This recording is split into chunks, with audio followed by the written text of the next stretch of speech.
right, everybody. We want to welcome you guys to our first. I guess this is Zoom, right? So yeah, our first Zoom podcast book club. And man, I'm gonna introduce everybody. We got Anthony. Anthony, tell me where you from, bro. Houston, Texas, Sunnyside to be exact. Got Dave. Oh yeah, Dave, Houston, Glenwood. Glenwood. Okay, then cool. We got Walter over here. How y'all doing? This is Walter Dorn. I'm from Corpus Christi originally. Been living in Houston about 15 years now. Cool. We got Dennis Walker. Dennis Walker, D. Rawshaw Sterling High School. Used to be on the south side, just relocated to the north a few years back. All right, we got Julian. Julian from Sunnyside, Texas, in H-Town. And myself, Patrick Johnson, Southside Houston, Texas, Sterling, Lamar, PV, all the above. Holla at your boy. All right, man. So Dave, you'll give us like a quick synopsis of what this book club is. What the book club is? Yeah. It's a group of men that kind of want to improve themselves through the media of these books that we read, and also primarily through our interaction. So we process some information, we see how we add it to our lives, we run through it, and the end result is this integrated information coming from the book, and how we process it, and how we all want to apply it to our lives and to our families, our communities, and just go from there and let it organically take place and improve what we do. Oh, for sure, man. So let's get in this thing. Before we get in this thing, again, we're liquor and literature. So we're going to get into the literature part really, really quickly after we introduce our liquor. Man, what everybody drinking, man? I got this good old black right here. Man, it was the first drink I actually had like straight with no Coke or anything like that, So it's Anthony, everybody on here used to, talk about me, but I'm good now. I'm good. I do the black straight now. And what okay. When I'm trying something different, I got this Select Club apple. I wanted to try this. The story behind this, I walked into the liquor store and it was like, huh? No, listen. That's crazy. I walked into a black-owned liquor store, and maybe like 2 steps in, it was right there on the floor. I'm like, wow, what is this? And so it was a set. So I wanted to try it. It came with this, the canister, and a glass. Okay. Oh, sweet. Dave, what you got, bro? I did on that Crown Royal Black. Oh, already. Yeah. All right, Julian. Unfortunately, nothing right now. Mine is boxed up. I'm in the process of moving, so I'm boxing up the other day. Okay, then. Social distance from the liquor, man. You social distanced. Yeah. D, what you got, bro? Social drinking distance. I got this is the Gosling's Black Seal Rum from Bermuda. The Gosling's Ginger Beer. It's the unofficial national drink of Bermuda. First had it in 2010 in my first trip to Bermuda, man. And I've been going back ever since. Gotcha. Walter, what's up, bro? Nothing special. It's just my favorite drink. I didn't grow up drinking a whole lot. Believe it or not, I was in the military, but I didn't do a whole lot of drinking until I got out. So I'm sipping on this little whiskey sour right here. That's kind of my favorite drink. That's what's up. You can't go wrong with that one. That's what's up. Mine old fashioned. Mine dark and stormy. That's what it's called. The mixture of it. Oh, okay then. All right, Dave. Bro, man, give us a quick synopsis of the book, bro. Quick synopsis, the best I can. This author gives us the historical account and how it. What's the name of the book, Dave? What? What's the name of the book, bro? Oh, well, you just flash it so we can see it again, Pat. I know, but okay then, cool. But what's the name of the book? It sounds like by Michael Eric Dyson. Right. I didn't have it with me because I did the audio book. I was gonna say why you showed it. So What Truth Sounds Like by Michael Dyson. Okay. And he gives us a historical account and how it applies to current movements and current politics and current relationships in leadership in the said movement. But it's unique in it gives a kind of three-dimensional aspect to the history. Like the basis of it is a meeting, which by historical counsel is kind of omitted.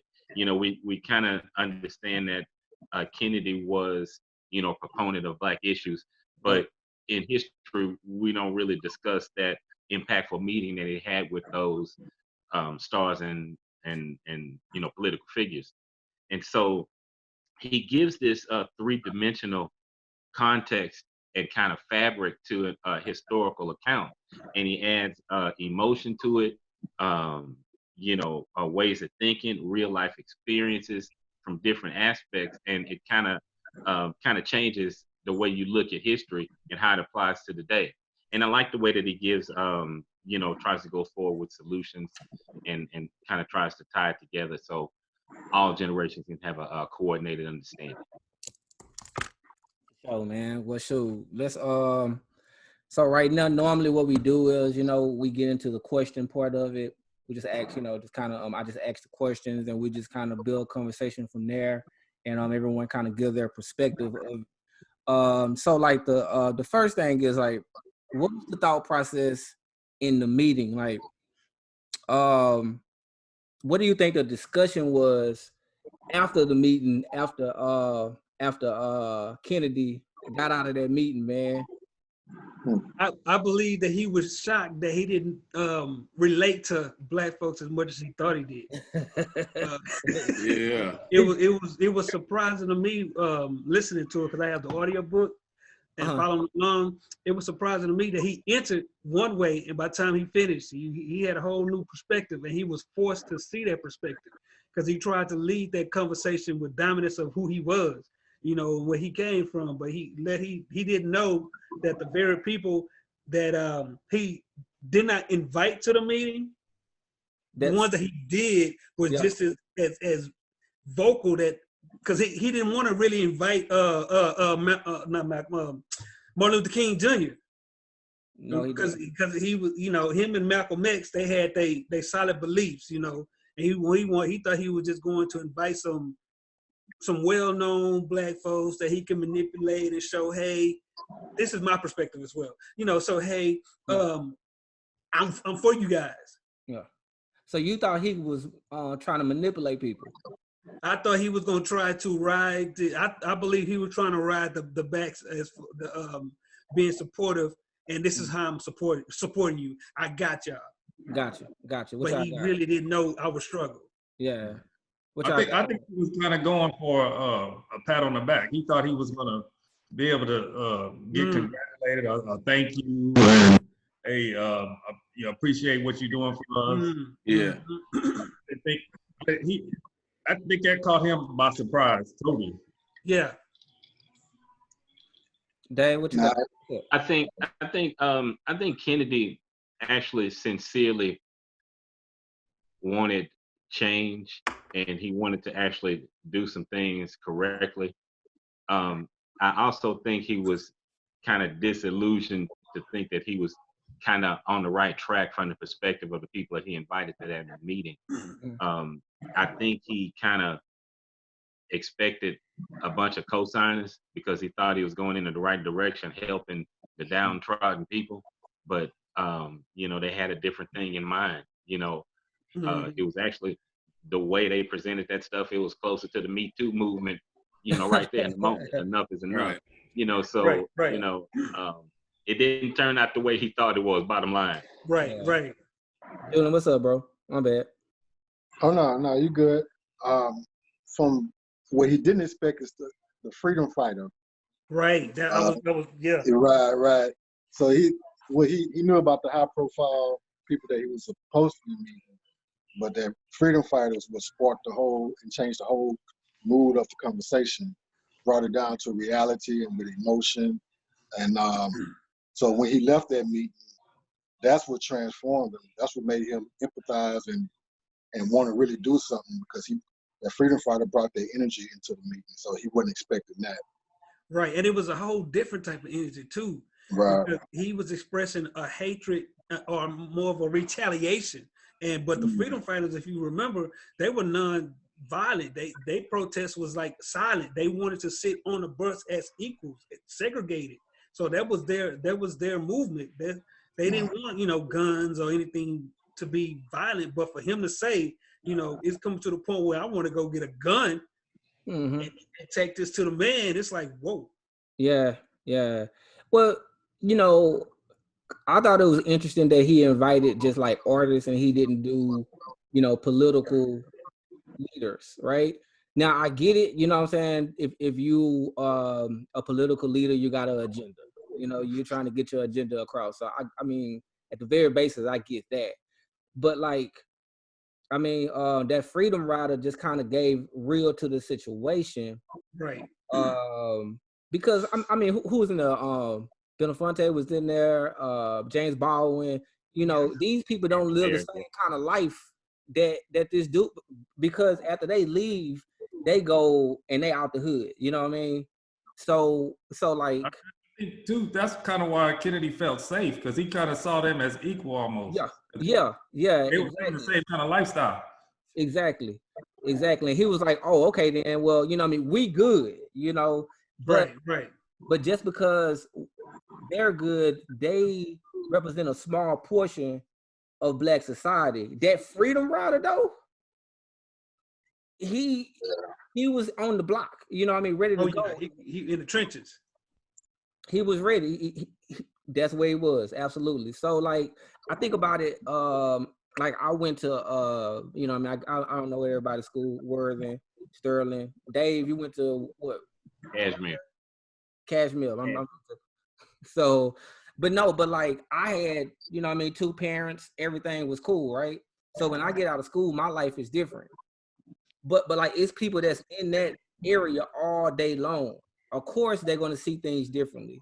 So when you come to me and ask how to clean up the, the area, I don't really, I go here, yeah, but I don't know, you know what I mean? So to get that firsthand experience from the guy, I think that, like, kind of blew him away, and they wasn't expecting that, man. He wasn't expecting that at all. Matter of fact, didn't he get upset? Yeah, he did. Was like, yo, you're supposed to have my back, bro. Yeah. And not only did he get upset, he tried to redirect. He tried to redirect it to somebody that was it Lena Horne, I believe. Right. And she said, no, the person you need to listen to is that man. Yeah. Because he's speaking for everybody right now. Do you think like artists and stuff like that have a responsibility in social issues? I do personally. Yeah, who else? Yeah, I do. I think, but it's a fine rope. It's a fine line, man. It's a tight rope they got to walk.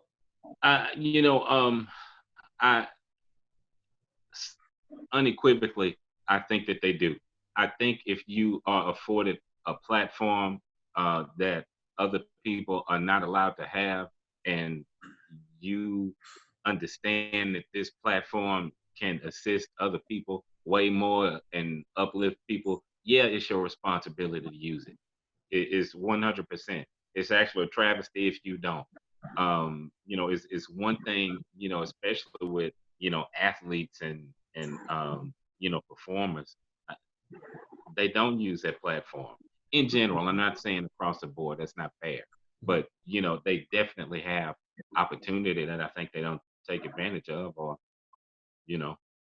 I think that the athletes definitely should. They should. I mean, obviously they got to strategically do it, because I wrote down a note. It was all the athletes aren't superstars, so the platform isn't the same as a LeBron. You may be on the fence of getting cut. Right. They just cut you. Now you lost your money and your opportunities. Yeah. Which hurts you even more. Now you can't really even financially reach back. Yeah, I got you. Yeah. You can't financially reach back. So, but depending on your platform, we all should strategically, try to reach back and and help, especially, you know, the more known, because some people they won't understand it's a problem until their favorite player says it, you know. Mm-hmm. Yeah.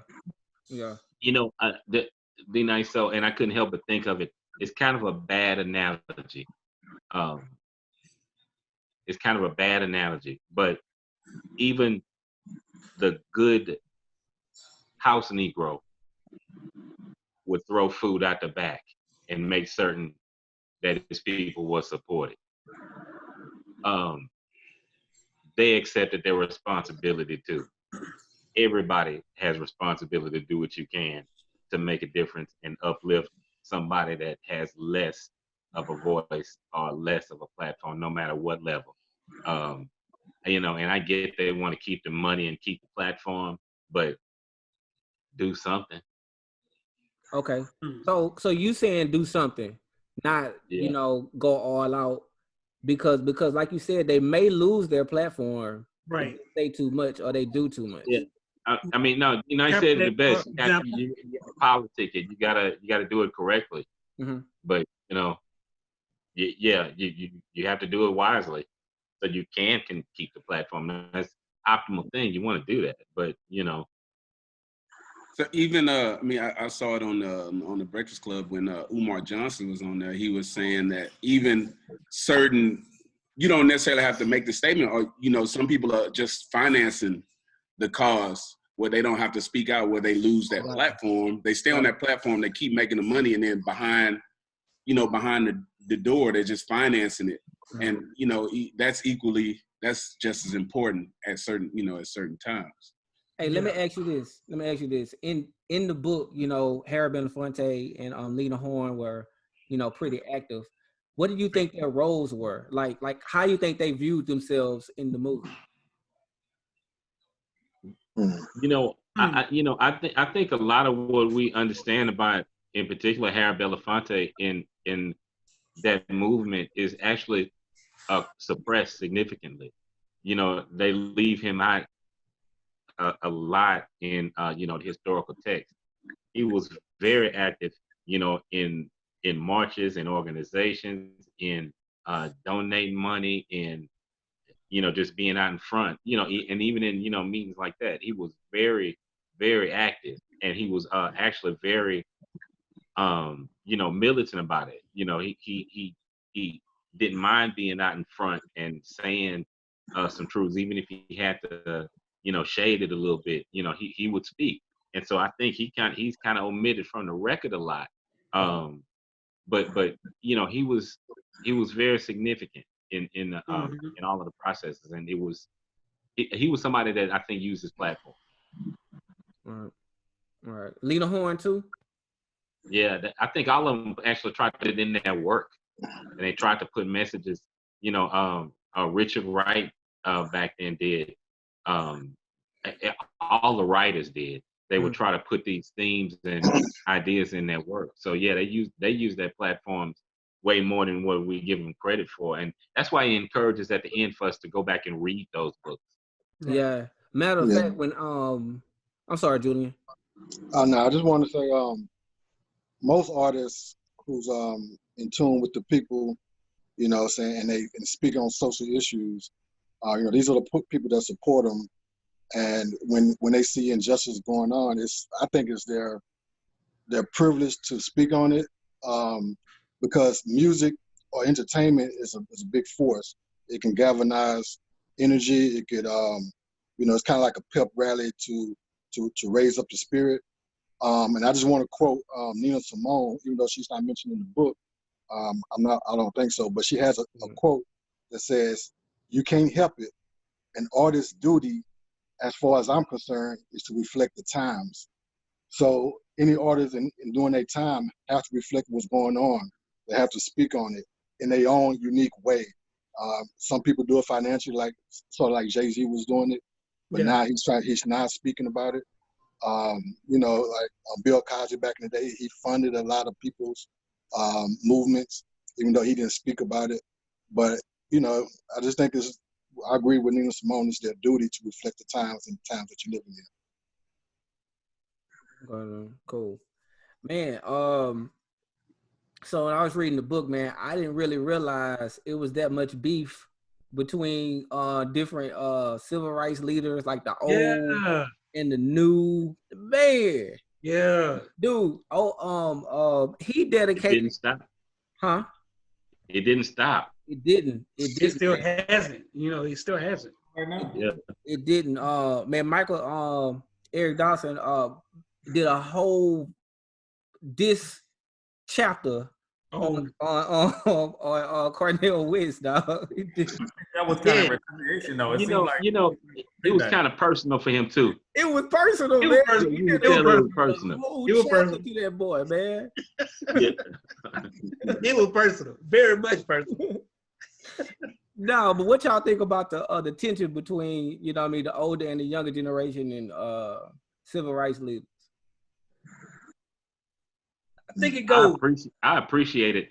I like the I like it, whatever the catalyst is to create that discussion, so we can at least resolve and bridge that gap between them. Even the thing with or Jay-Z and everybody, once it's some kind of discourse, it comes to a conclusion. And even when it's beef and going back between them, we pay attention, and that's gonna always be positive. So I like the differences of opinion. I like the arguments and the discourse, some kind of beef or whatever. I think that's good, and I liked it between all of them at every generation and each level. That's the way I looked at it. Then you can pick a side. See, I think that we all could agree that when it comes to differences, we are at least here willing to listen to each other. But it seemed like some of them in that book was just too strong-headed and weren't willing to listen to nobody but themselves. I was right, you was wrong, and there's that. Yeah. This is how we need to approach it. Either you was too bright to be black, or too, black to be white if you was mixed. Yeah, I got you. I think the tension, at the same time it shows some passion. Like they all, in a way, had a similar goal, but they just had different ways of going about it, and they wanted everyone to see their way about it. Right. Similar to when they go ahead. Sorry. No, go ahead. Similar when they brought up the Black Lives Matter movement. It was all about disruption. Mm-hmm. It was all about but a lot of people wasn't feeling it. They thought that it needed to be a little bit more toned down, let people talk, stuff like that. But they made a valid point. A lot of the stuff, a lot of the changes that came about from disruption. I didn't realize till I was reading the book today, he was saying that Martin Luther King wasn't all about nonviolence. He actually had towards the end. I didn't know that until they were talking about his approach, and I can't remember who he said suggested against it, saying they were waiting with more violence. They had all these guns and all these firearms waiting, to go with the violent approach. I had no idea. Yeah, I had did a paper on, I think it was the Act of 1964, 65.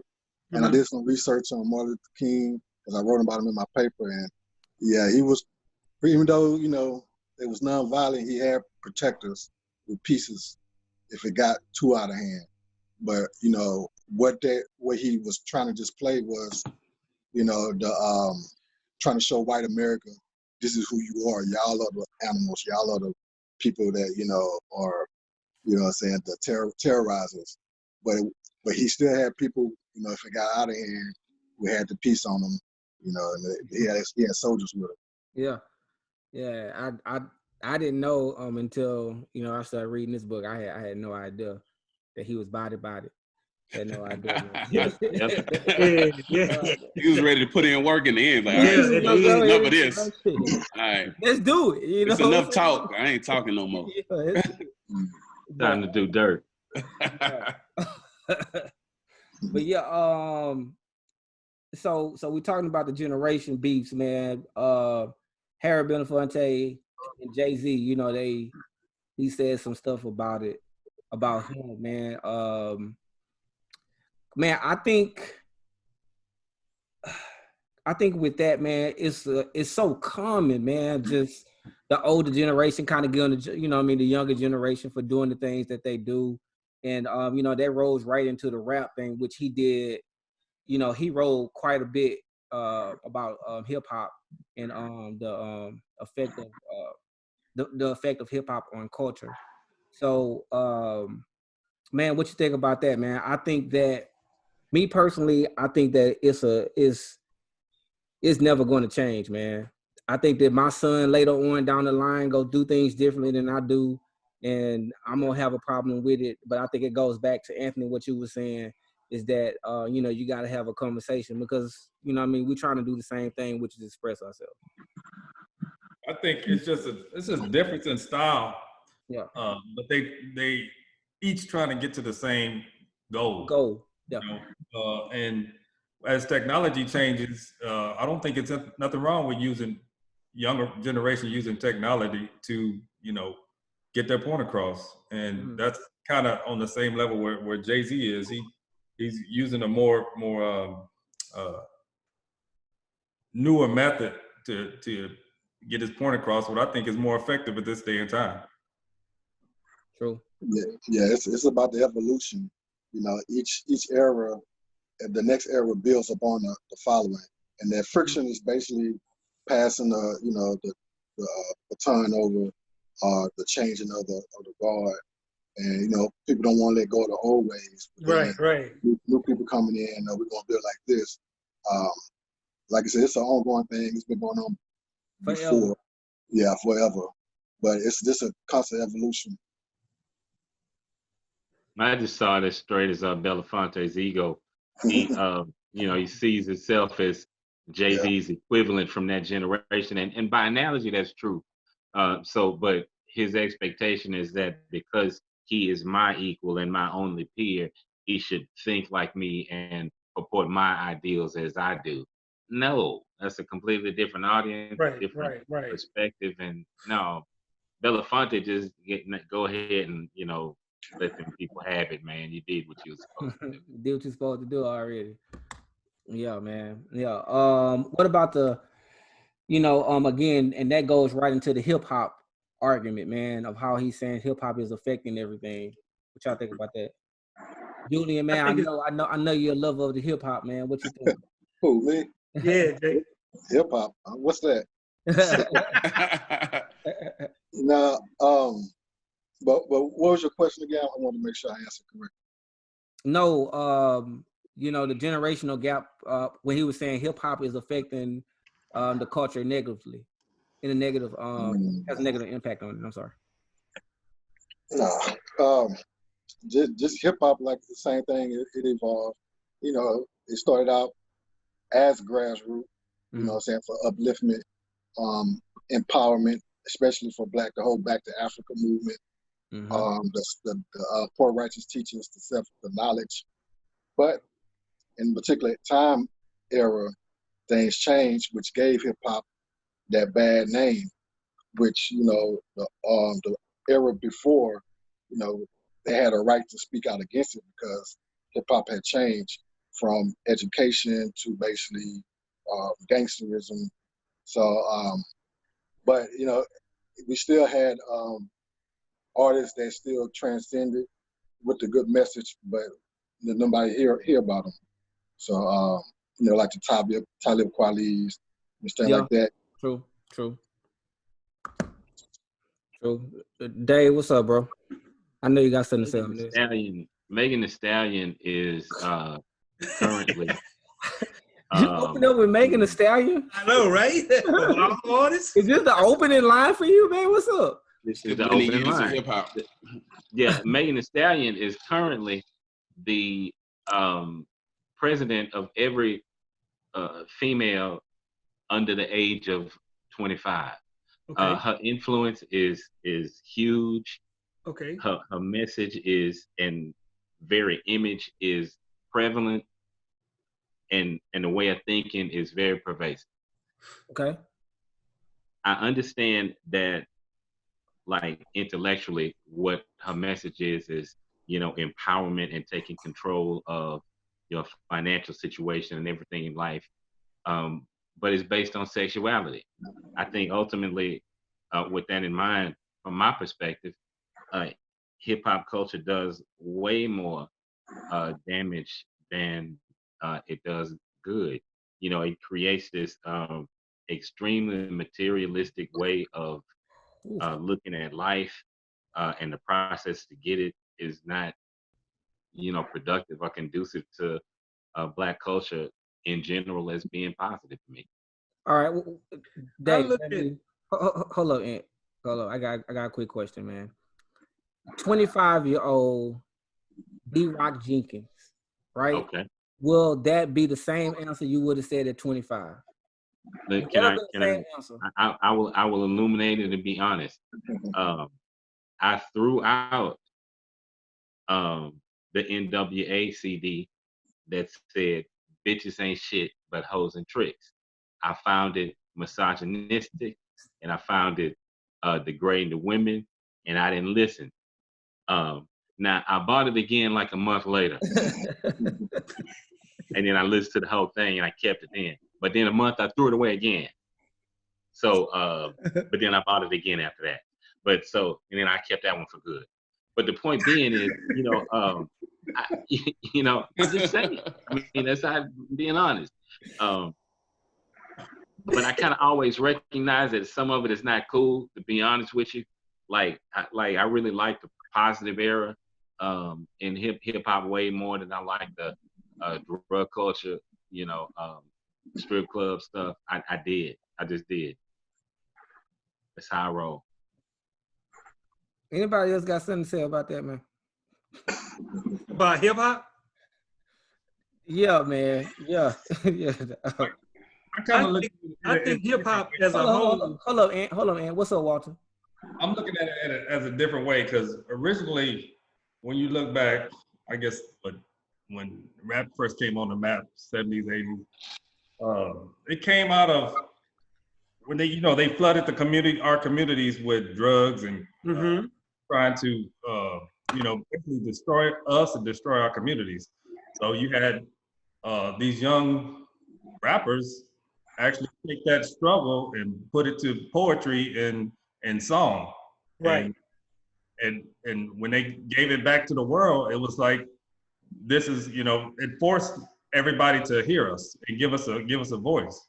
And not only give us a voice, now they are forced to do something about it. And on top of that, it's creating economic opportunities for our community. Exactly. Right. And that's basically what I was about to allude to as well.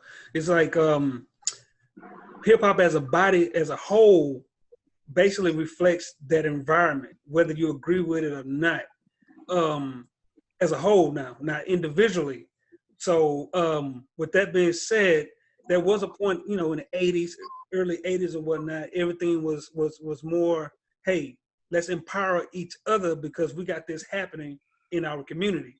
AKA, let's relate it with Malcolm X. Not Malcolm X, Martin Luther King. But then you had the NWAs that we can relate with closer to Malcolm X by any means necessary. Screw the police. We screw talking about it. We finna make something happen. But both bodies of work still reflect, both bodies of work within hip hop still reflects what was happening in society at that time. Right. And not just society, but with that person though. Because as you know, the younger, we could talk about Jay-Z. The younger Jay-Z albums were totally different than the older Jay-Z albums because he became more exposed, He had a family, he had kids, so on and so forth. So I don't think that it's fair that you take a snippet in time and say, okay, then, well, this is you, this is hip hop, when it's not. Because honestly, like right now, okay, there's always been different forms of hip hop. Always. Like Common been out for a minute. Talib Kweli been out for a minute. Right now, if you catch me listening to something that's called, it'll be like, like a J. Cole type of stuff, Big Crit, so on and so forth, right? Right. That's where I'm at, right? I'm not listening to little whomever. You know what I'm saying? That's not sometimes right now. Right. But I can't fault my son for listening to Little Whomever because I mean, hell, you know what I mean? That's just what it is. Right. So I think that it's an age-old thing that it's going to always be like this, but we have to be aware of who we were when they were, you know what I mean, when you were 18, 19, 20. And if I had an album, I'd probably be saying stupid stuff too on the album. You know what I mean? Y'all knew me when I was 18, 19. I was your first streets, baby. rap too. I'll let your boy. No, I'm I remember your first rap too. Yeah, I think it got to be it needs to be a balance, right? Because right. that's the problem. When you hear one-sided, like Jay-Z, money, cars, clothes, money, cars, clothes. And that's what? Money, cars, clothes. You keep hearing that, and that's what you make important in your life, because that's what you're hearing. That's all you're hearing. If you don't have someone else in your life with some influence, that's the only thing that you're going to think is important. Not because you're a bad person, only because you just don't have a balance of another influence. Like if you're in college, you hear, when I was in college, we at the fairgrounds, you hear Nuck If You Buck. Yeah, true. They play that for 10 straight minutes. The party gonna be over. We're gonna fight. That's the influence. Right. Period. But they played, another artist, some softer R&B, some Drake or something. It may not be that way. It may just be just a good night. But when we were younger, I know Pat is the same, because we grew up together. Our dads was telling us a balance. Like, we listened to the radio, listen to music, but there was a balance of being responsible and taking care of things and, making a better life for yourself. And what's interesting as I'm listening to y'all, it's one thing for us to listen to it, especially at a young age, but the people that we choose to listen to, they were young as well. So basically what speaking back to what you just said, the balance of the artist can express a wide opinion or a view of the world to educate us when they only know about their hood, their environment, and they put it to a nice beat. Saying we get into the rotation of, that's jamming, but then we limited to, our view, our experiences to this artist who's young as well. But some artists who've been exposed to people, who give them wisdom, and then they turn around and put that in the music. Those are the ones that don't get much airplay, don't get spoke about as much. True. So it just depends on who's feeding who. You know what I'm saying? Whether young or old. True. Absolutely. Just like the best singers don't get the best, don't have hit albums, So. Yeah. So with that in mind, you have to pay attention to the hidden hand behind the works. Some people not going to get that playtime because it ain't what the hidden hand want to put out there. Yeah. Oh, so look, we rolling up on about 45 minutes, man. Probably a little more than that. So, let's. I got a 2-part question. Both of them kind of here and here. Dennis, you kind of touched on it before with LeBron James. Do you think that athletes should have a social conscience? And is he went hard on Wakanda at the end of the book? Wakanda. Oh yeah. What is your thoughts on his definition of Wakanda? I'm gonna start with Walter, bro.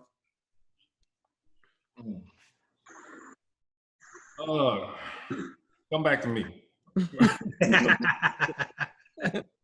What you got, Julian?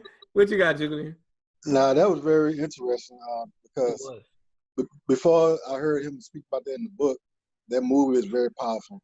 Right. You know what I'm saying? Not only the imagery, the technology advancement, the tribes, and then also having superpowers that's dealing with our ancestors.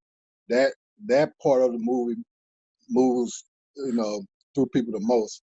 But what he was saying in the book is that, however the other people want to see us, we see ourselves in this light.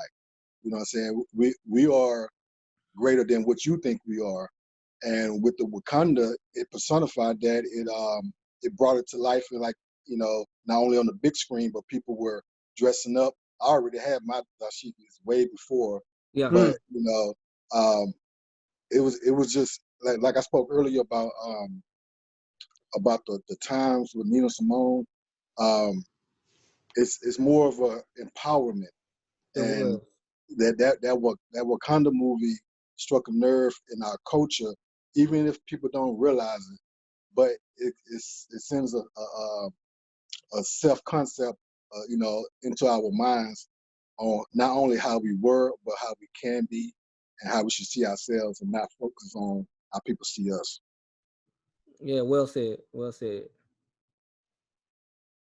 Dave D, what's up? Yeah, you know, the concept of Wakanda, I appreciate it like the realness and that moment where you have to like pause and like really reflect on it when you make the pointed summation that Wakanda for white people is their normal existence.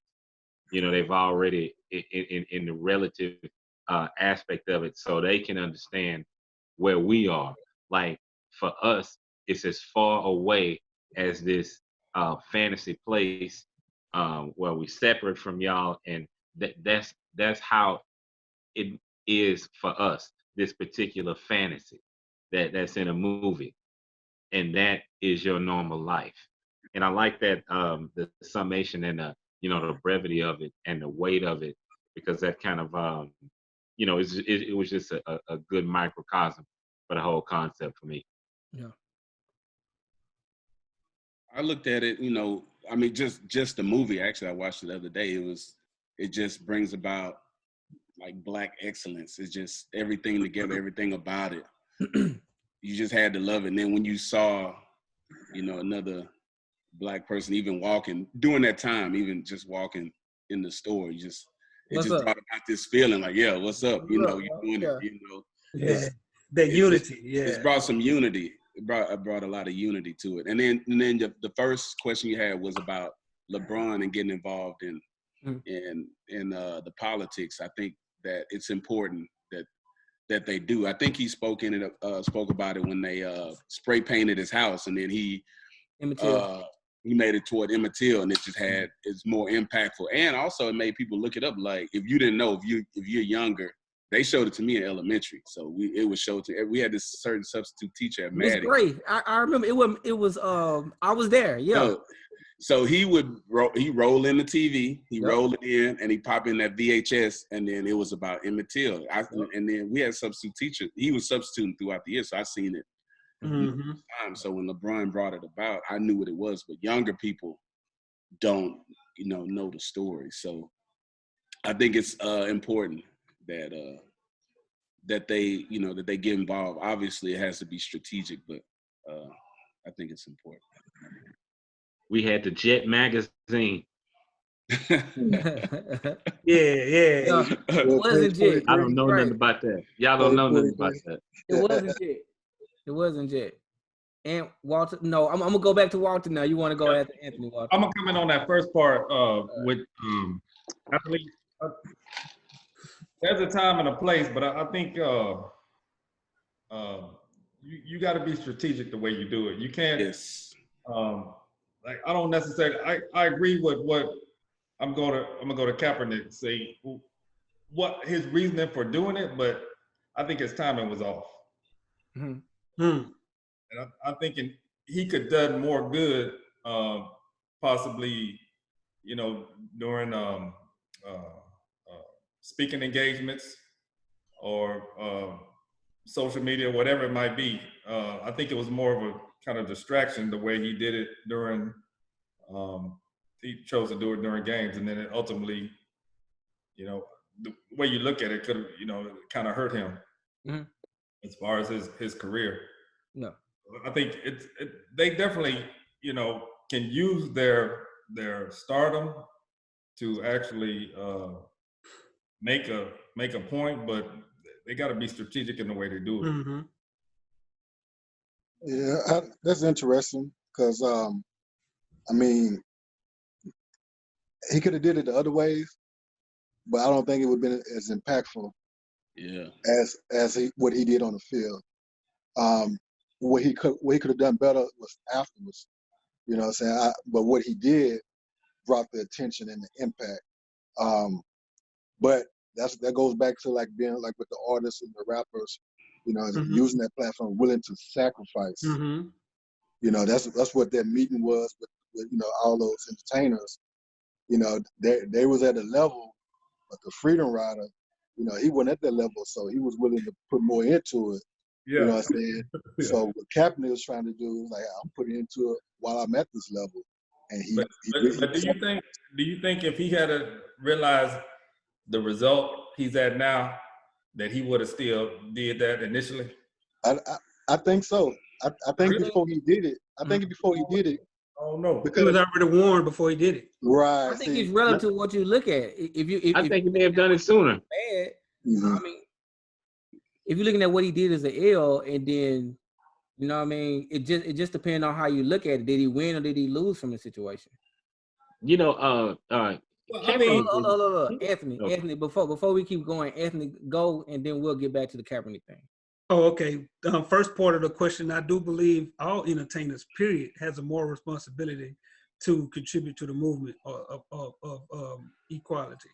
But we, as individuals, have to respect how they do it, because it's some moves that others can't make that some can, and won't be reprimanded for it or kicked out of their profession or something of that nature. So I think that our opinion allow that individual that's making that movement to analyze their situation and say, hey, it's better for me to be behind the scene, but I'm still going towards the cause. Okay, it's better for me, since I'm a speaker, to speak up and be that picture for everybody to look for. But I think every athlete, every entertainer has a moral responsibility to take part in making this country respect us as people, and all people, period. Just as, hey, humans. Second part of the Wakanda question. I was looking at, I pretty much got the message, the hidden message within the hidden message. Because I found it interesting when he made it the point that here we are, we celebrating that this is the highest paid Black movie. But what year was that? We just not getting it? You know what I mean? Like, we just not getting a Black movie of this multitude? Wow. And that kind of like, okay. Yeah. That opened my eyes to it. Like, man, as much as I like Black Panther, and I do, and then I will continue to watch it, it still was shocking that I never looked at it from that angle. Like, man, this is an all Black cast almost, and they put so much money behind it. Hollywood put so much money behind it. You know, the movie that they connected to, ultimately, Infinity Wars, the most powerful superhero in the universe is a white woman. I shouldn't have said that. Okay, my fault. Oh God! Look, that's part 2 of podcast, man. My fault. All right, look, real fast. I'm blaming it on you, D Nice. You should have stopped me. I do think a virtual stop. Virtual. Next time I'm gonna mute you, Dave. That's what I'm gonna do next. Yeah, do that. Well, he said it in the book though, so he mentioned that in the book. Yeah, man. But Hey. I think athletes should, speak up and use that spotlight to something positive. Wakanda, man, I just to go with what Dave was saying. I remember my wife and I went to the movies, and I was just like, yo, like had my little dashiki on. Like I have one dashiki, and I got it for just to go to the movies for that 2 hours and 23 minutes. That was it. But to a bigger thing, man, I think that that movie gave us. You know what I mean? Yeah. We wasn't scared of the dialect. You know what I mean? Of the day to day, the code switching, so on and so forth. It was just like, yo, this how I talk, this how I dress, this who I am, and this who I'm gonna be. So I find that kind of cool. on the funniest part in the book when he was talking about white people got their own Wakanda, he said it's an hour. Well, yeah. Yeah. Oh, like, hold on, cuz. Yeah. I laughed because I was just like, I never ever wanted to ever go to hour. Like nothing in me ever said, you know what, let's go to hour. You know, look, the second part just really. Yep. I want I want to thank a friend of mine for making me this shirt. Boom. How you doing, Shawanda? You can get this shirt, Black Gifted and Amazing shirt from bgamazing.com, man. Thank you, Shawanda, again. My bad, you guys. Nice shirt. Yeah, I'll get you guys one. Maybe. Okay, You guys y'all heard him. Y'all heard it. Y'all heard it. Y'all heard it That's up some here. whack. I'll Whack. try. Don't try to edit that out either, Pat. Don't try to edit that I out. will try. Thanks your Lord. That's not what you said. That's not what you said. That's not what That's you not what you said. There's two X's so far. So, hey, 2X, homeboy. You All know, right. 3X, man. All right, so just in and off, man. We can y'all want to continue talking on the Kaepernick thing or what? No. Okay. Okay. All right. So D, what's your quote, man? What's the next book, bro? I don't have the next book, but I do have the quote. All right. I'm not on the next book. I recently watched part 1 and part 2 of a documentary, so I looked up a quote by this King? guy. No, I'll tell you after I've done with the quote. You let the man give you the quote. All right, man. To be successful, you have to be selfish, or else you will never achieve. And once you get to your highest level, then you have to be unselfish. Stay reachable, stay in touch, don't isolate. Michael Jordan. Interesting. Michael Jordan. Okay. Michael Jordan. That's That what was I his said. quote, man. You want me to read it one more time? Yeah. Michael Jordan said, "Don't isolate." That's what I was about to say. He said. Michael B. Jordan. He said after you become successful, after you reach that highest level, then you have to be unselfish. He said once you reach the highest level, then he says stay reachable, stay in touch, and don't isolate. I don't think that has to do with on the court when you say isolate. Oh, okay. My fault. Okay. All right. Gotcha, man. Well, look, man, it's been real. I sure appreciate everybody for watching. I guess our first book club meeting online, bro, man. It went well. I appreciate it, you guys. Wakanda. Austin Blacks Rugby. Yeah, man. So Walter came through, man. there you go. Hey, what we gonna try to do, man? We're gonna try to do this a weekly thing. Next time, Dennis or somebody that have a book that we go read. I picked this book. I picked this book, so I'm not picking the next. It's on me. It's on me. Julian. It's Okay, on Julian. I picked this book that you're reading. I picked this. My bad. My Julian, selection. Let it be known. Yeah. That was what book we reading? So the next book, I actually ordered it already, and I chose not to read it because I want to, nominate it for the book club. All right. It's called My Journey with Dr. Sabi by Abelero Mr. G. Guerrero Jr. I got the book packed up, so I'm going to show the screen. I don't know if y'all can see it. Can you text it to us as well? Yeah, text it to us. Yeah. Actually, We can see it better on the text. All right. Okay. All right, My Journey. Hold that right there, Jay. Hold that right there. Bam. Okay, Anthony, it's recorded, bro. Yeah, just send it. Yeah, all that. Yeah. Oh, So, man. yeah. All right, then. Well, there it is. I'll order the book tonight. Where do you get the book from? Just go to, just type in My Journey with Dr. Sabi, because you only can get it from the author. I think it's on Amazon, but I got mine straight from the guy, Mr. G. I'll give you the information, but it is on Amazon, though. Well, you got to give everybody the information. Well, we got people that want to read it with the book. Yeah. You got it straight from the author. From the author, Mr. G. I'm trying to find his thing, but it is on Amazon, and I'm trying to get his information. Like I said, I had the book. Here you go, right here. All right. You can go to Dr. Sabi Book 504.com. Dr. Sabi Book 504.com. 504. Okay, cool. Text it to the group as well. Text Yeah. it. Correct. All right, appreciate it, man. Yo, thank you guys again, man. Everything went well. Man. All right, man. Liquor and literature. We out. Yes, sir.